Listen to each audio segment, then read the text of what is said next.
naniniwala sa plano niyo, Lola. Just trust me, ha? Ewan ko, pero feeling ko talaga hindi ito mag-work. Sa plano ko, siguradong wala silang kawala. I'm sure panalo tayo. Punta ka ba dito para saktan ang anak ko? Pero hindi. Marami akong na-realize nung umalis ako ng bahay. Alam kong mali ako nang hilingin ko sa yung itakwil mo ang sarili mong anak. Naging masyado akong mataas at makasarili. Anak mo si Adana. Karapatan mo lang na makasama at makilala siya. I'm so sorry, Ferel. Kung naging masama akong asawa sa'yo. Nadaig lang naman kasi ako ng galit at selos eh. Sana mapatawad mo ako. Yan lang naman ang hinihingi ko sa'yo eh. Salamat at nagbigyan mo ako. Adana, iya. Napakalaki ng pagkakamali ko sa'yo. Nahihiya nga ako nung pumunta dito eh. Sa dami ng kasalanan ko. Naglakas na lang ako ng loob dahil kay Berel.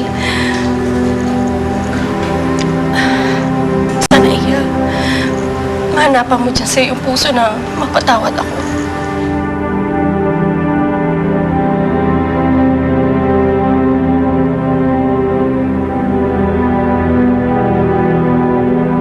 Napakasimple ng plano ko. Magbabait-baitan tayo pag nandyan si Vergel para hindi naman ma-agitate ang daddy mo at lumayo. Ibig sabihin, Lola, kapag nakatalikod si Daddy, saka lang natin ilalabas yung pangil natin. That's right. That's right, Iya.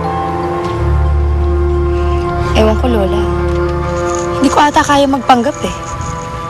Alam niyo naman na sobrang hate na hate ko yung Adana niya. Tapos may ikipagplastikan pa ako sa kanya. Eh kung kuto lang yan, matagal ko lang tiniris yan eh. Anak, hindi mo matitiris na parang kuto si Adana. Dahil nakakabit sa isang malaking kalabaw at alam mo na kung sino yung kalabaw na yon, ang daddy mo. Napakabait mo talaga ang bata. Totoo lahat na sinabi ni Vergel tungkol sa'yo. Sana hayaan mo naman makabawi ako sa lahat na nagawa kong kasalanan sa'yo. Ayos na ho sa akin yun. Ang importante po sa akin, ang magkasundo po tayo, Ma'am Zoyna. Ihap ka na nga mahiya sa akin. Mula ngayon, ituturing na kitang anak ko. Gusto kong makasama ka at makilala ka. Kung po pwede nga sana sa amin ka na lang tumira para magsama-sama na tayo.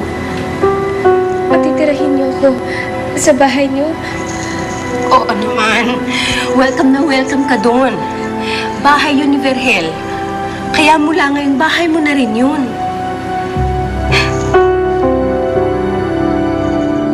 Nasa kanya nga ngayon ang alas, Lola. For now, magpapanggap tayo na tanggap natin siya. Para makuha mo ang amor ng daddy mo. At ipagkakatiwala niya sa atin yung bastardang yan. And when that happens, you know what you can do with her. All right, Lola. I'll try my best to be okay with her. Pero pagkatapos nun, humanda sa akin yung Adanang yan. Because I'm going to make her life a living hell.